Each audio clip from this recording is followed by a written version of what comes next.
A discovered check occurs after moving a piece. Basically, a line of attack is opened up, and that results in a check.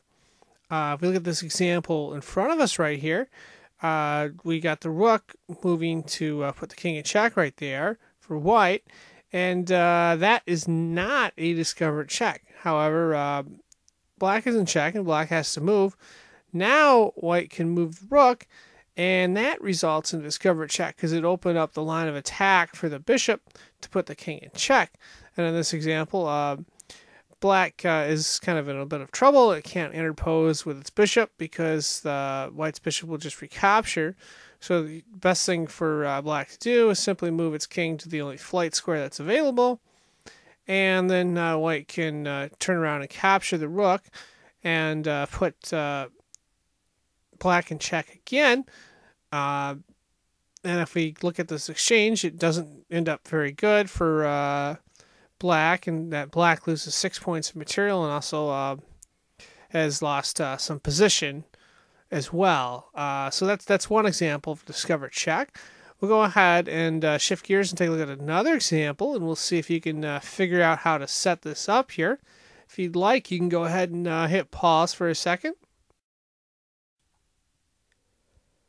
Okay, if we look at this board more closely, we'll notice that black's queen x-rays white's king, but it can't put white's king in check because its own piece, its knight, is blocking that from happening. But if black were to move the knight, as you probably said, that would result in a check, a discovered check.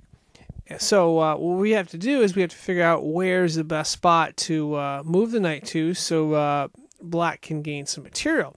If we look more closely, we'll notice that C3 square is a good potential spot. So go ahead and we'll move it to C3 there. Now, white's king is in check, and white has to do something, either block or move its king. Now, in addition to that, if we look more closely, we'll notice that the knight threatens to win some material here. There's 3 possible spots we can look at. Now, if you're playing as white, you probably don't want to take the knight because that's pretty much an even exchange. However, the queen looks like a good choice, and the queen's going to be stuck, either blocking or the king will move, so the queen's going to be vulnerable there, so that'll be good material for black to win in this case. So let's take a look at some different scenarios where white can defend. White can move its queen forward and defend with that. That's not going to work out because the knight can simply capture the queen there, and that results in black winning material. Now, white could move the bishop back and protect with that. However, the queen is still vulnerable, and white's going to win material there. Now, white could also move the king out of the way, which isn't so good because black's going to capture with the knight, and white doesn't get anything in exchange for the queen. The third option would simply be to move the bishop forward, and that's still going to result in the knight capturing the queen. However, white will get some material there. So that's another example of a discovered check. We're going to shift gears here and take a look at one final example here. And we're going to throw in a caveat with a discovered check, and that is a double attack.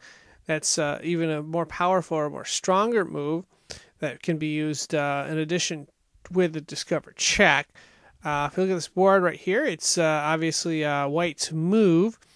And what we're going to try to do is figure out how we can set up a discovered check or a double attack with that, the double attack variation of it. If you'd like, you can go ahead and pause and see if you can figure this one out. This will be a little bit complicated.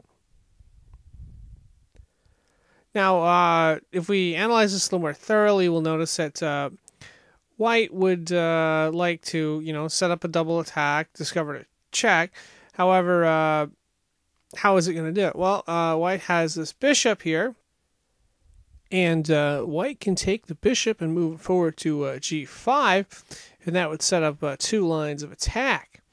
However, if we look more closely, we'll notice that the g5 square is guarded by two defenders. So that's not something that we can undertake without setting up like a discover check or something like that. So if we look at this board more closely, we'll notice that a double attack is what we're going to do to set it up. So what we need to do is we need to figure out, okay, we got a bishop here, and then we have two lines of attack.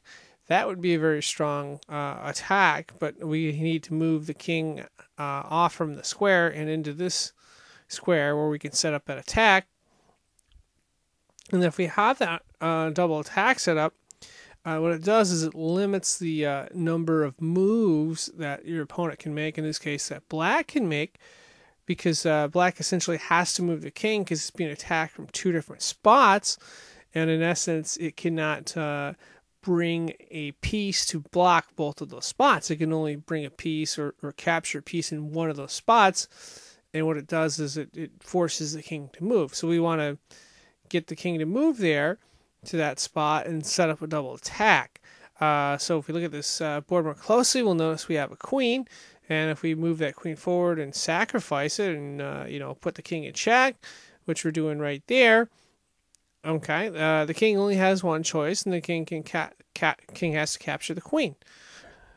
Now we can set up our double attack here by moving the bishop to g5, and that puts the king in check from two different spots. So black cannot capture either one of those pieces. Black has to move the king.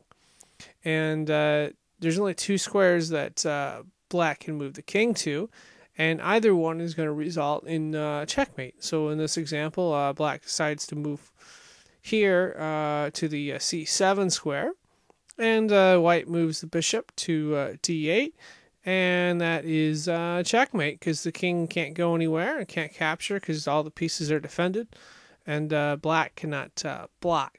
So that's basically an advanced example of how you would use a double attack along with a discovered check. Hopefully this video was of help to you. Thank you for watching.